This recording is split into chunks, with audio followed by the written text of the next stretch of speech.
All right, you guys intro. I just got to set something up. Intro. Good morning. Throw that one on there really quick for crying out loud. Well, more zoning changes. More actually, somebody had sent me the Vermont article we're going to talk about. It's not an article. It's actually the Instagram post on some towns of Vermont going to what Providence has already done with pre-selected house designs. What else do we have?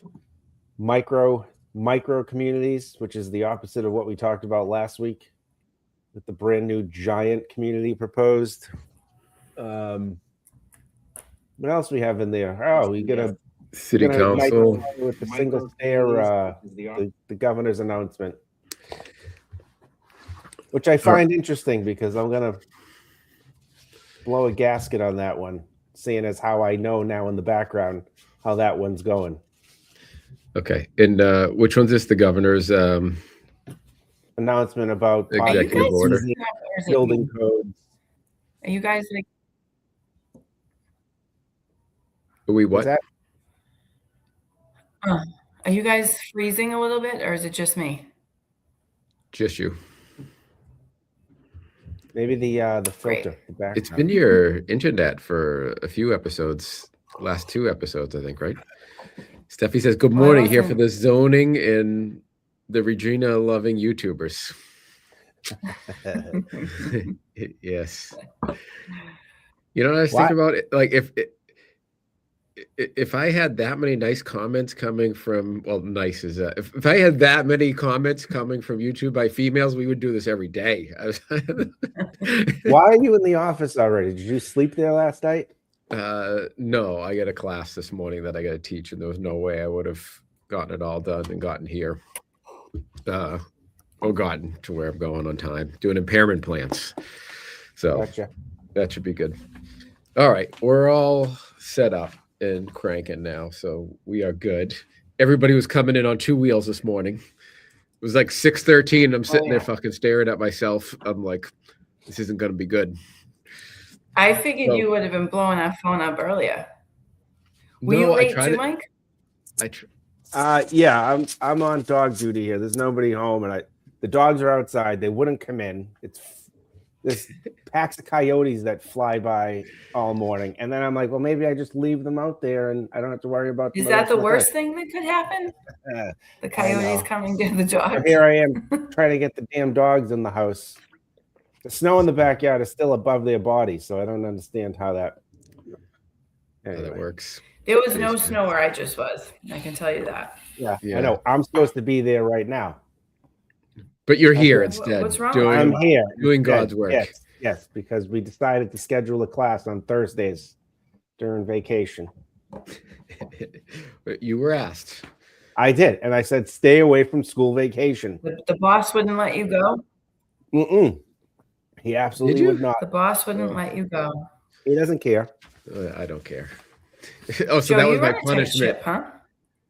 Apparently not. Yeah. You guys like show up at 6:15. So I don't know how fucking tight a ship this is. And I'm like, all right, we have to hit live. So no prep today, folks. We're just fucking slinging it. All right. So where should we start, though? Reggie, you pick. And I will respect it. I'll respect the pick. You want to go to Vermont? Yeah. You want to go to Vermont first? Yeah. So Steph was talking about this in the comments a couple of weeks ago, and that's why I grabbed it, saying they should just have pre-vetted designs for homes. So there are other cities out there, that have done it. I think South Bend, Indiana was listed in an article, Kalamazoo or something like that. But the state of Vermont is pre-vetting single, 2, and 3 family. Did you guys see anything higher than a 3? No. So single, duplex, the triple deckers that are pre-vetted meet presumably just the building code, because I don't know how they talk about zoning a little bit there. Yes, Vermont stuff. So I think it's a good idea. they're paying $500,000 for an architecture firm to design the drawings and do like community meetings and stuff like that. But if I can go pick off the shelf a set of drawings, I don't have to pay for an architect. I know it's going to be approved. To me, I don't see any downsides. You guys? No, and I don't see why you can't do it for even podium buildings and whatnot. Yeah, there's some intricacies depending on how many stories or whatever, but if you picked an amount of stories and you went multifamily, large, 60, 70, 80 units, you can still get it to work the same way, right? As a 1, 2, 3 family.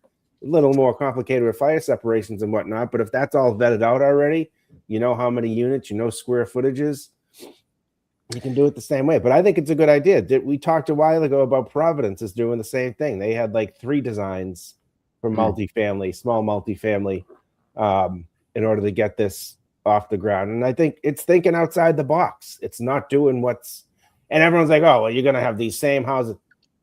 People build the same. But isn't that What? I mean, look at all the 3 families everywhere, like all the triple deckers years ago. Like that's essentially they all look the same. Yeah. Well, every building in Boston, Right, yeah, like you get different exterior envelopes, which I'm sure you're allowed. You're not going to be required to do the same siding and the same. So you can do different envelopes, but for the most part, I mean, all these buildings look pretty much the same, right? Maybe some balconies, maybe some, but you have these large boxes that are assembled. The podium buildings, they all look the same, for God's sakes. But yeah, I mean, that's the triple decker, right?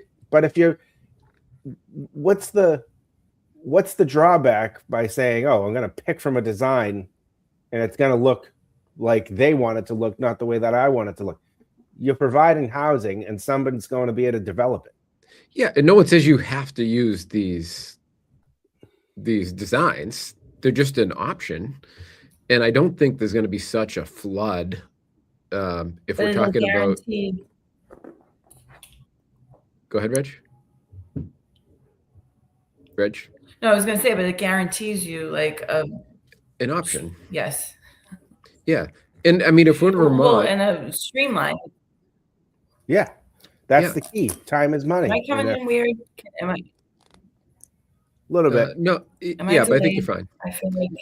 Okay. Yeah. No, but what I was going to say is it's a streamline, right? And it guarantees you that it's going to get approved fast. Like, why would you not? It's a good option for people. It's a great option. Both, and then just the cost of not having to do a set of drawings. 3 family needs to be designed to the IBC. Needs a stamp, so that would be even more expensive. If you're in rural Vermont and you're building it somewhere, it's not like every house in the town's going to look the same. If you're a more urban area, there's not multiple lots in a row that you would stick these things, so they would be infills. So I don't see much downside. Yeah, I think the municipalities that they listed are a little denser than rural Vermont. But again, they're talking 1, 2, 3 family as opposed to big buildings. So I mean, I think it works, especially in the city. If you get these postage stamp lots that just fit structures and whatnot, thinking outside the box. And if you want more housing, that's what you need to do. Think outside the box rather than what's always been. Yeah. Josue saying, bring it to Boston, combine that with triple deckers. Are they preventing the exterior finishes, geometry, windows, etc.? That's a good question. I didn't see anything on that, but I mean, the one thing about the windows and whatnot, when you're talking about postage stamp lots, is you still have building code issues, right? You still have fire resistance issues. You still have fire separation issues. So the building code, you still have to comply. So regardless, if you have a pre-vetted design and you're sticking that on a postage stamp that has 30-inch setbacks on either side, you're still going to have an issue with your openings and your operable windows and whatever. Yeah, I think they're going to run into so this isn't a panacea, right? Because you're still going to have to deal with zoning. Yep. Their thought process here was, we're going to give you a code compliant from building code perspective, other than, to Mike's point, if you have some setback issues from a building code perspective. Other than that, you're going to get a building code compliant building that you can, what they say is bypass the building review and go straight to the zoning administrator and say, do I meet the zoning? And then the other thing is think about doing a set of drawings. We always talk about, Georgia even mentions it, the cost up front before you know whether you're going to get a permit or not. Yep. This takes a lot of that away, Yeah. right? Because imagine dropping a few grand on an architect just to get up there and they'll be like, oh yeah, no, that isn't going to work. And the board's never going to accept that. Okay, well, I just lit fucking $3,000, $5,000 on fire for no reason. I wonder if people, carrying the lot. A lot of people purchase the lot. They're sitting on the lot. They're paying for the lot. Yep. I wonder if people will. The thing I thought about is, hey, do I take a run with this to see if I meet zoning, and then amend it and redesign and have an architect draw what I want? I know what happens then. Yeah, but why not? Yeah, You could. Yep. Joseph's saying cost of a zoning attorney. That's for sure. I mean, we did that analysis of attorney, It's like $100 carrying grand. costs, taxes, paying on the property. You're paying for the lot itself. You're paying for a consultant sometimes. You're paying for plans. You're always going to need, even in this case, you're going to need a survey, plot plan, so that costs money. So I think, the project that we were talking about, Sean said it was like, what was it, $50,000-$60,000 before they even knew that they were thought going it was even more. More. It was like $100 grand. I think it's after the 100K. zoning board, and then after submittal, it was $100 grand. But yeah.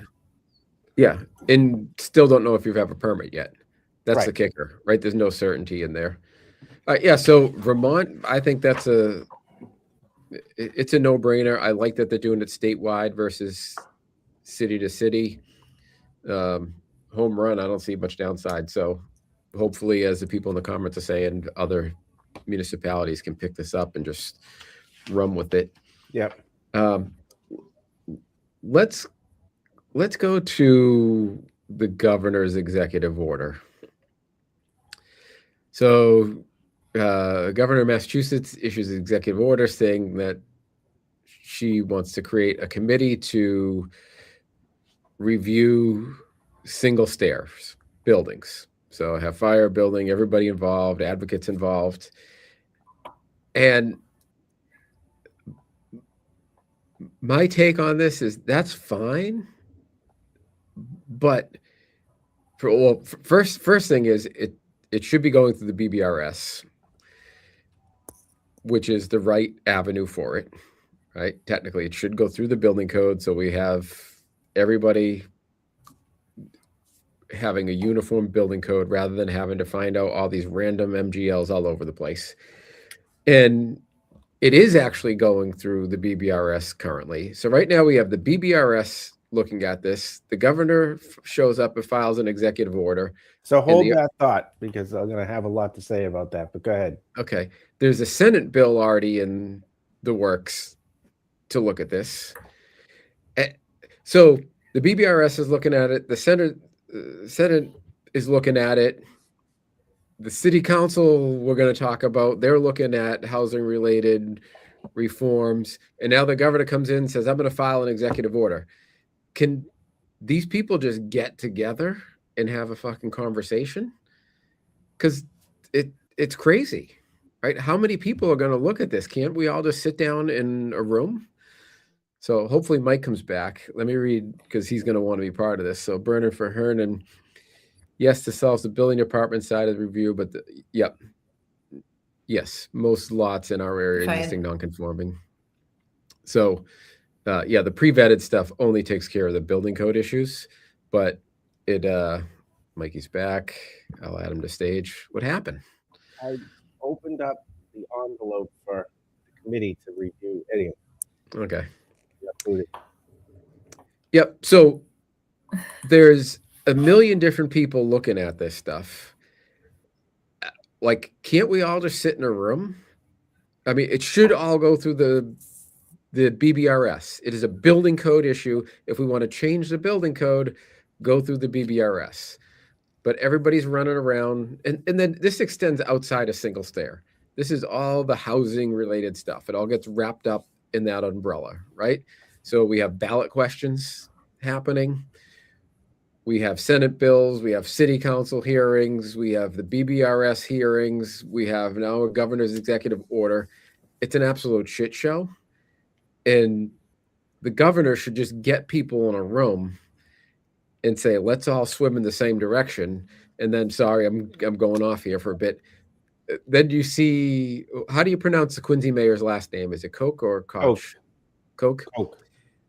The mayor of Quincy, Mayor Koch, comes out because Eastern Nazarene closed, and he's like, we're going to buy Eastern Nazarene College because I forget, let me pull up the quote from him. It was,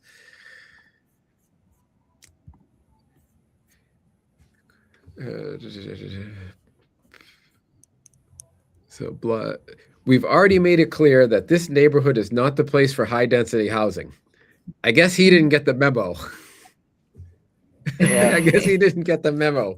So, like, it's a fucking disaster. What do you think, Mike? So this is, you find a problem and it becomes this is what's going on. You find a problem, and then to be the hero, you're going to find the resolution to it. So in the background, this was supposed to come to committee. The BBRS already got the single stair proposals, right? We had them left over from the 10th edition, which never got to, and they were supposed to come to the 11th edition. So on the Fire Prevention, Fire Protection Committee, we were told this is going to be sent to us. The BBRS voted to send it to the Fire Prevention, Fire Protection Committee. It has been a month and a half, almost 2 months. It hasn't come. I keep asking, when are we getting it? When are we getting it? Guess why we're not getting it? Because it's now political theater, right? It's the ability for somebody to step in and say, oh, so rather than go through the route that it should be going through to be promulgated through the building code and vetted through technical committees, it's going to be vetted on the political stage rather than through the people who actually, which is interesting because we know that the fire service usually goes through MGLs for most of their changes and most of their. So if this goes through the MGL, they usually have a louder voice, and there are not many. I can't say everybody, that's generalizing, but most of the fire chiefs, and I talk to a lot of fire chiefs on a daily basis, most of the fire chiefs are not on board with the single stair provisions. They're just not, right? I talked to Edzo Kelly. Edzo Kelly's not. And most of his people, Western Canada, they're pushing back and just saying, no, we're not doing it, right? So a lot of these people are not on board with this, but, it's going to go through the legislature, and now you're going to have politicians voting on your code, which I know a lot of people want this single stair. When I taught class last weekend, I had 15, 16 people in the class, and I was talking about what's may come about, and there was 5 or 6 developers in the class, and they were like, holy shit, this is, what do you mean? It's going to go before the legislature. It's going to come before a committee for single stair. They thought it was great, especially Southie and Charlestown, whatever's left in Charlestown and East Boston, right? Where you have these lots where you can't get the second stair in for whatever reason. So they think that was great. But the fact that we're legislating this, and like you said, we're going multiple routes with this, is just, it becomes a pawn in the game, right? Now it's just a pawn. They're going to use it through political channels rather than through the channels we have in place. And it makes a mess of the code. What are we enforcing? All right, we have the building code, but then we're citing Mass General Law. Oh, you got to go outside Mass General Law to enforce that, right? Then who's enforcing it? Is it the Mass General Law for the building department? There's a Mass General Law that the fire department's going to enforce. It just becomes a spider web, and it makes it more difficult for the end user when you start doing these processes. Completely. And people that are trying to, you have national developers or stores or whatever, and they have designers that are out of state, and now the out of state people don't know what all these MGLs are, and it really becomes a mess. And you're right, like, because it's politics. This executive order is all politics, because if there's already a Senate bill, why wouldn't the governor just go and say, if she didn't like some of the language in the Senate bill, just say, hey, let's just wordsmith the Senate bill to get what we need. Yeah. Oh no, I need a press conference and we're going to have an executive order and we're going to put this committee together. There's already a committee looking at the Senate bill. There's already a committee there to vet the building code. That's what this fire. Yeah, there's a standing committee. It's Yes. building officials, fire officials. You have design professionals on this committee throughout Boston. You know, some of the owners of the largest engineering firms are on this committee. I mean, let it go through and let it vet out in that manner, the way that it should, rather than just muddying the water with the political process. But they're But you saying can't- it could create 130,000 homes on Yeah, difficult I lots. still don't understand. I'm just telling you what the article said. I know. I saw that, and I was with a Joe's fire chief leaving. He's today, pissed. and you know, we were talking about the size of a second stair and how much are you really going to get. We had a project. We just did this, right? We just did this on a project that we were involved in, an existing single stair building, crazy from back in the late 1800s, that they're trying to convert. And they were going to add a second stair to the building. And when they did that, they showed what it did to the building. And I told Joe when I walked out of this building, you know, I can see why some buildings would be a single stair building and why, you know, what it does to smaller buildings to put the second stair in there. Because when you put the second stair in, it really chopped up the building and, you know, made it difficult for design of units and usable space. But at the same time, you know, when you're building something from the ground up, this is an existing building. You have the ability to manipulate the architecture and to manipulate the spatial orientation to get it to work. And again, how much is it? Here's a question. This is more of a question. And Joe and Regina, tell me what you think. Is it more fitting a building on a lot, right? Gap tooth, meaning filling in a lot, building wall to wall. Is it more filling in, or is it getting more units? Like to me, it's about getting more units. Well, what they'd say is, I don't understand how you are. That's what I just don't understand.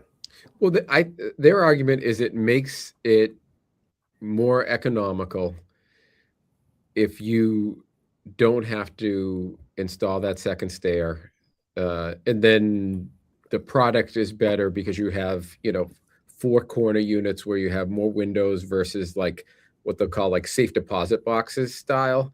When you do the 2 stairs on each end, you end up with like hotel rooms, right? Where you just have one wall of windows and that's it. So you have an apartment with just one wall of windows and it's less appealing, less valuable. So it's a better product and you get more square footage per floor, which makes it pencil out better and takes a lot that otherwise wouldn't be doable economically and make it viable. But how many of those lots are there? Yeah. What did you say the number was, Reg? How many units? 130,000 homes on lots that are currently difficult. Yeah, that was, I mean, I had in my notes that like, this is a lot for, I don't know how much gain are we talking about here? Like it's. So now combine what the groups are trying to do entirely with this single stair. It's not just single stair. So it's single stair. They want to go to 6 stories. We're currently allowed 3, right? That's what we're allowed. They want to go to 6. We're changing. I have to find out what the vote was the other day. The definition of high rise, right? So 6 stories, you could theoretically with the lobby and whatnot be 70 plus feet and now not be a high rise and a single stair building. And then you have an advocate that you spoke to, Joe, that wants to get rid of the elevators because they take up a lot of space. So you're going to have a 6-story building with no elevator and a single stair. If you listen to that and look Public at the white safety paper, straight out the window. What's that? It's not about like public safety just goes out the window. It's not about. And that there's a balance. I think there's a balance. And Edzo Kelly said it best. The fire department should not be your second means of egress. Right? Yeah, that's a great slogan. I mean, that should be the tagline of every firefighter. They should all have it coming out of their mouths. But there is a lot of like I disagree with the elevator piece, right? Yeah. I'm with you on that. I agree with you. I disagree with the thing about getting rid of the elevator. They do talk about even elevator size and cost here in the United States. An elevator in other countries costs a fraction what it costs in the U.S. They're also a lot smaller in most buildings in other countries. Right. That's the point, right? So, the requirements for these giant elevators add hundreds, probably. It's got to be it's got to be $100,000 for an elevator in a 6-story building, right? That was the last one that I worked on consulting was 90 something thousand for a 4-story building. Yeah. So, okay. So I wasn't that. So yeah, we're talking about 6-figure costs, right? So that's why they're looking at it. They're saying you lose the square footage, you lose the cost. And I think though, everybody has to keep in mind, they're only talking about 4 units a floor. Just go single stair, right? So we're not talking about giant footprints here, right? So most cases you're going to have a door that opens to, where you're within a few feet of a stair. Yeah. Which, we're not, everybody, like when people hear single stair, they just think of, a podium building with 1 stair in it and everyone freaks out, right? You have to really look at what they're talking about and what's allowed, what's the increases to the integrity of the stair. I don't like the smoke control option. They talk about windows and potentially accessible doors on the exterior. But again, that goes back to, do you want the fire department as your second means of egress? Yeah. So if the way, I don't want to be the person that goes into the what ifs, right? Because then you'd be like, well, what if there's a this or that? And you can't account for every potential. What if there's a, parade going down the street, the fire truck can't get down. Like we've all run into those people, right? Yeah. So we have to be careful, but I just want everybody to, I don't want to make single stair out to be this evil thing. I think there might be a place for it, but it's for the BBRS to decide is the point. Because like Mike just said, you have all the engineers, you have home builders, you have high-rise builders, you have architects that build homes, architects that the fire department, accessibility people. You have everybody there. Included in that, right? Yeah, there's multiple. So you have state, and then you have local on on the committee. Yep, and then we have energy people, and the governor appoints them. So the governor, you can say it's impartial, but it's not impartial when the person appoints you, So it's just go through the BBRS, cut all this stuff out. This is just all nonsense. We got a bunch of comments here, though. So the high-rise definition is based solely around height. That's correct. In Massachusetts, we're looking, Bernard Verhernen, I don't know what your first name is, but right now that's being reviewed. That's Sean. Or John, you said, Reg? John. So John, that's being reviewed right now in the building code in Massachusetts, where they want to go to what we have in the rest of the country, which is 75 feet right now in Massachusetts. I have to check. I think it was voted last Wednesday. I have to check. I wasn't there. I had a meeting, so I couldn't attend that meeting. Yeah, that's what I went to do and got booted off here. Okay. And then Josue, I'm curious, I forget how many years, but Josue's got quite a track history as a Somerville firefighter. And he says sprinklers put out more fires than firefighters in sprinkled buildings. Yeah, absolutely. And then you get into the maintenance, Bernard Verhernen, elevator. But the issue is not necessarily putting out a fire in a 6-story building. It's, again, we have to look at the cultural issues. I tell people all the time, we have warning labels on cups of coffee in this country, and we have directions on shampoo. So you put people on the 4th and the 5th floor in a single stair building, and God forbid Becky puts her bike on the 2nd floor, and people are trying to get out in a smoke situation. There's no instructions. You can't stop and text the people at Dunkin' Donuts safety and say, hey, it's hot in here. How do I get out? It just doesn't work that way. But the issue is, again, there's compounding issues. We're talking about infill lots and the lack of windows right now. You don't need emergency. Now we're going to go off on a tangent. You don't need emergency escape windows in a sprinklered building. So the emergency escape out of bedrooms, you don't need them in a sprinklered building, multifamily building. But if you have a single stair, like we have in Massachusetts now, up to 3 stories, you need the sprinkler and the emergency escape, right? If we're talking about infill lots and whatnot, and you got buildings on either side, and now you're struggling for emergency escape windows. Like, where do you put those emergency escape windows at this point? Yeah, but this conversation we're having right now, Mike, what you're saying is what the BBRS and FPFP would discuss and resolve or deny. Right. Like, just get politics out of this. So let me round that out. That technical committee at some point may take it up.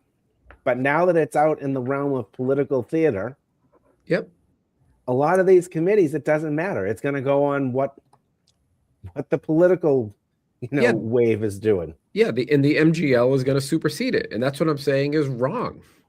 Like, stop all this. The Senate shouldn't be putting a bill together. The governor shouldn't be filing executive orders. Just stop. If the governor and the Senate president want to go talk to the BBRS and say, this is important for housing production, can we find a way to do this effectively and safely? Then do that, right? And send the message. That's fine, right? Not to say that you have to, but say, hey, can we find a way? Let's not be obstructionists. Can we find a way to make this palatable and make it work? And really listen to the single stair people. And if this is safe, let's do it.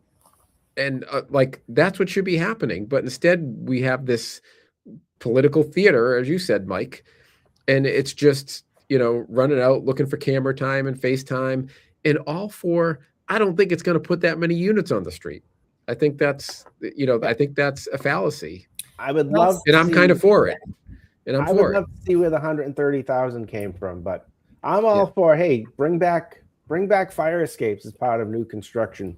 Do you want to do single stair?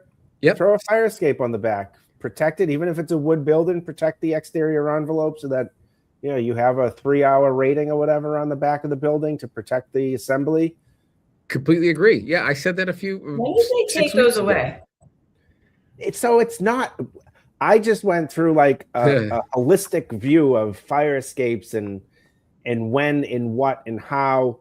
And they're not really gone. It's just there's a conflict between NFPA and the building code, and we have existing buildings code that somewhat allows them. There's a section in the building code that does allow them, but it depends on what type of construction you're doing, between change of use and major alteration, and how and when you can use them as a second means of egress. Yeah. So there is an allowance for them still. Steph is saying even built-in ladders. I mean, I don't know if we'll get, but like there's ways to do this and make it safe. Yeah. But yeah, we will see. John also said a 7-story elevator is about $140K.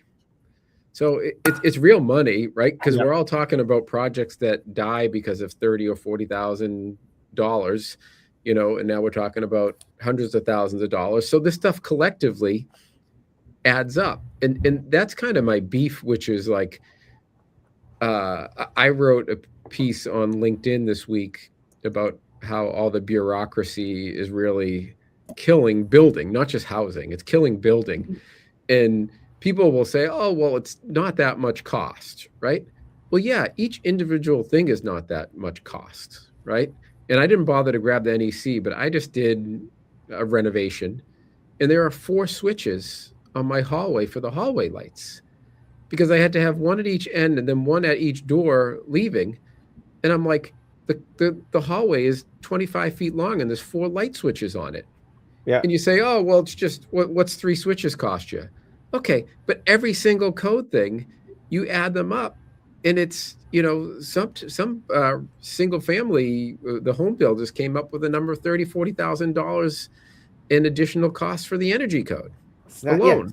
Now you But then- take the energy code, you take GFI requirements, you take arc fault requirements, single family home in 2003, the exterior disconnect requirement now, the exterior shutoff. All of these things cost money. Yeah. And do they work? Right. Because, I mean, let's be real. The third-party fire stopping, you know, if you get somebody good like Wayne Barrows, I wish I knew Wayne's company, right? Your fire stopping is going to be done right. And we're going to end up with a safer building, which is really important. But how many people that are doing third-party inspections are just rubber stamping things? Oh, right? That's a Building whole department's not looking at it. So now we put this thing in there that's not effective, adds a bunch of cost to the construction, and these are real. We have to look at them. It's not a joke. It's adding real costs and it's preventing us from building. And the 100K before we get to whether we know a permit or not, we're talking about hundreds of thousands of dollars here of waste. Yeah, and we got to stop. So go ahead. You want to do citywide? Or you want me to? Finish up. The last comment I'll make is on the elevator side. Here I am saying, you know, it's ridiculous that, you know, people are proposing to have no elevator in a building, you know, of 6 stories or 5 stories for that matter. But at the same time, in 2018, that change that took place in the elevator code that required any elevator that's installed in any building to be a full gurney or a stretcher elevator, you know, that's a lot bigger than, you know, just installing a standard passenger elevator. So I get it. I get why, you know, that would be a pushback as far as the amount of space it takes to install an elevator shaft, to have, you know, landing areas for every elevator, machinery for the elevator, right? Exhaust for the elevator. So yeah. I get it. And then you go one step further and you say, okay, we have a code system that is on a 3-year cycle. So every 3 years we're adding to the code, whether it needs to be added or not, right? No one is saying like, oh, hey, this stuff's coming up, we need to add it. They're just like, all right, it's our, we just issued this one. What do we want to talk about for the next one? It's just this perpetual add and add and add and add. It's not like, oh, hey, we have this issue. Let's address this issue in the code. Right. It's no, we have a 3-year cycle where we update this thing and it just grows and it grows and it grows. And we have to, as a society, say, hey, this is creating a problem. We can't have infinite growth of something and expect it not to cause a problem. It's crazy. So before we get to Boston, which I want to talk about, I want to say thank you to Citywide. I was on the road, so I have my Cumberland Farms coffee instead of my Citywide coffee. I noticed that, Joe. Yes, yep. But I got like my styrofoam. Coffee. I do too. I do too, and I like the styrofoam versus the plastic-lined paper cups that are killing me. So, so thanks to Citywide. They're a sponsor of the Mass Construction Show, the Mass Construction Rundown. I think I'm going to use this as a chance to plug this week's episode of the Mass Construction Show. We had Andrew McCullough from the Pioneer Institute come in, and we talked everything housing. So if you're into housing, please go listen to that. His full-time job is to study this, and he did a great job talking about the different MGLs that are out there, the ballot questions. We talked rent control. We talked single stair. We talked his proposal for a ballot question, which was legalized starter homes. So if you're into this, that episode was just like, I named it the Megasode. It was the housing Megasode. We covered everything. So if you're into this, listen to it. Andrew's really well informed, really well educated, bright guy. I also liked him because like the Pioneer Institute is, typically like a more conservative think tank. But you look at Andrew and he biked to the studio. He's like an abundant housing bicyclist guy. And I just liked those people that don't fit into one box, right? and Andrew's that. So I think Andrew was a great listen. So head over to the Mass Construction Show and listen to that episode. Yeah, Boston and they, City. the Go ahead. Pioneer Institute is they're backing the lawsuit in Cambridge. against That's right. the Inclusionary zoning. inclusionary zoning. Yeah. Yes. Yeah. Again, inclusionary zoning, adding considerable costs to building.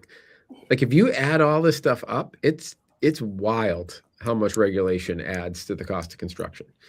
So let me let me throw the headline. Mm-hmm.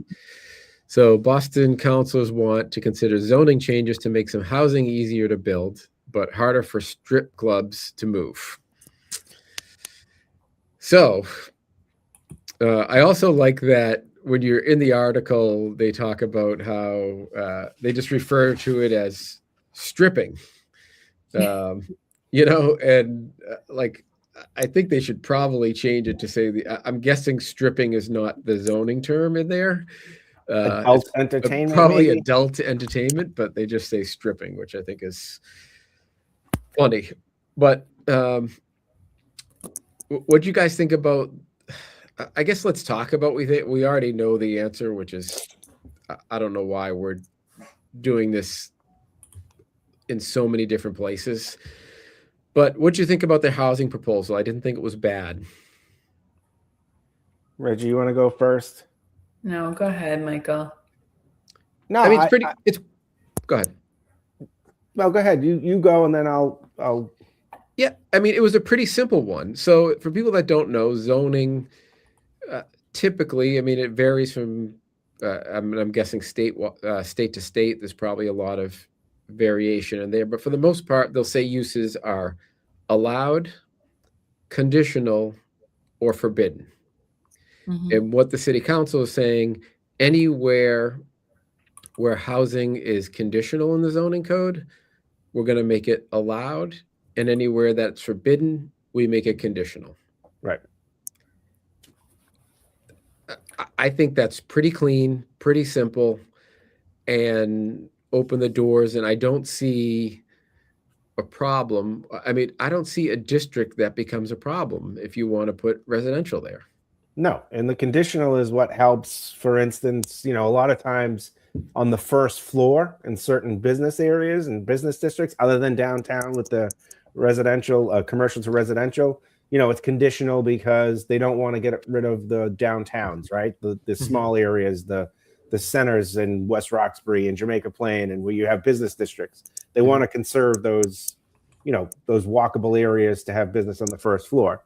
So I get it. Neighborhood shopping districts, right, require that you have, business on the first floor and whatever.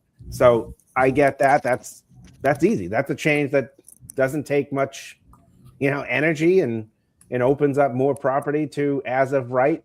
And we go back to what we just talked about at the expense of going to the zoning board, carrying property. You have a lease, you have a potential tenant to fill a space. Now you're not waiting. If it's not conditional, and you can go through, submit a building permit, and go from there. Hopefully you get the building permit in a decent amount of time. But being conditional, like just to your point, I mean, time and money, it could be 6-9 months, a year. Conditional scares me. Yes. Yeah. It really does. It's not like. Yeah. I mean, just you a want to, shoe-in. and for both, let's say you own a building and you want to let a business come in. So not just talking about the residential, but to give it some, some comparison here, or you have an existing building and you want to occupy it for residential. All right. It's the weight is what, and not knowing. Yeah. Right. It is detrimental. If it were a business conditional, it's detrimental to the building owner. And if it's going to be residential, it's detrimental to the person that needs to either close on the building, wanting to know, will I be able to put the residential here? And now you're in a due diligence period, but you're still not definitive whether or not you can put the residential in. So it's this guessing game. It's like going to Vegas, going to, the casino and pulling the slot. We might get it. If not, shit, we're stuck with the building. We have to stay with commercial or an as of right use to make this work. Right. That's the gamble that they put in this with the conditional uses. So to make it as of right in a lot of areas, that's an easy lift. And that would help like tremendously. Yeah. And even just think about all the legal costs you need, because a lot of people, if it's conditional, they'll say, okay, I'm going to buy this property conditional on getting a permit approval. But now Yeah. you need an attorney to draft up an agreement with the buyer, between the buyer and the seller. And usually it's going to be like, okay, how many months is reasonable? So, okay, we'll hold this property for 6 months for you, or 12 months for you, to see if you can get the permit. And if you get the permit, then we sell it at this cost. If not, you have to pay us because we're keeping the property off the market for 12 months. So you got to write a check to us, costs for lawyers, costs for holding, all this stuff. If you do away with that, and I agree, you're right. I didn't think of that, Mike. The one area where I would say that we don't want the housing, if it's all a shopping district and it's all stores and restaurants and stuff on a first floor, you don't want to jam a house in the middle of it, right? It would be detrimental to the neighborhood. But that case, those are probably forbidden uses on the first floor, so they would become conditional. Yep. And they could be refused. So I think this is an easy one and not too complicated, not too involved. You're not going to get neighbors upset. The adult entertainment is not that easy, though. Yeah, and I wanted your take on this. So First Amendment, it's a protected use. Yes. Right? So it has to be allowed somewhere in a municipality. Correct. They want to take it from allowed and make it conditional. It's only conditional in that they can vet it, right? They can vet it and review it, but they can't deny it, right? So if it's in an area, it has to be designated in an area. In 40A communities versus Boston is slightly different, but federal law trumps local jurisdiction in this case, and it's federal law, as well as in Massachusetts 40A, it's protected as well. So you got double bubble in the 40A communities, but you can't say no to it because it is First Amendment. If it's in an area that it's designated to be allowed, and you can't say across the board no, because that's a violation of the First Amendment to say that it's not allowed anywhere. This has been vetted. This has gone to court. This has gone to federal court. This has gone to the Supreme Court, for crying out loud. So you can't just say no. And if you're utilizing the special permit process as a denial process, then you're making it uneconomical for somebody to run one of those businesses. By what happened here in Massachusetts just recently is they approved it because they had to, the local adult entertainment, and then denied their liquor license.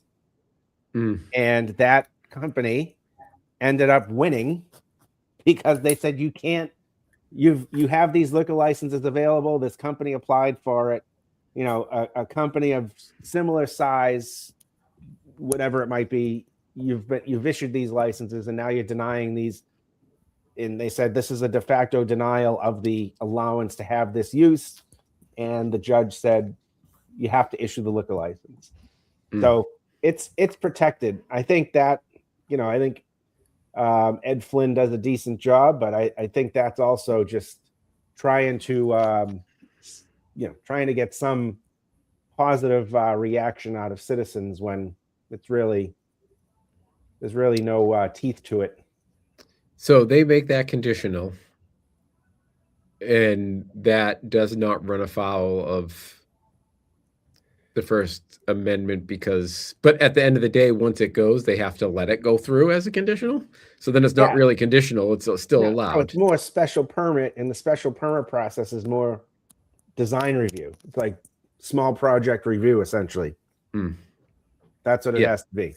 Yeah, and this is stemming from, I guess they want to move. So for people that don't know, there's 2 strip clubs in Boston, 2 adult entertainment facilities in Boston, both on LaGrange Street. And if you ever went there, it's a street, but it's almost like an alley, right? There's a lot. It's the back of a bunch of buildings. There's a long stretch of it, has no windows even facing.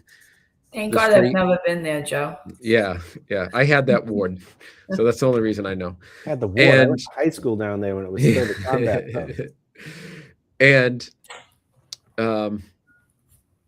they want to move from that street to a more outward facing street.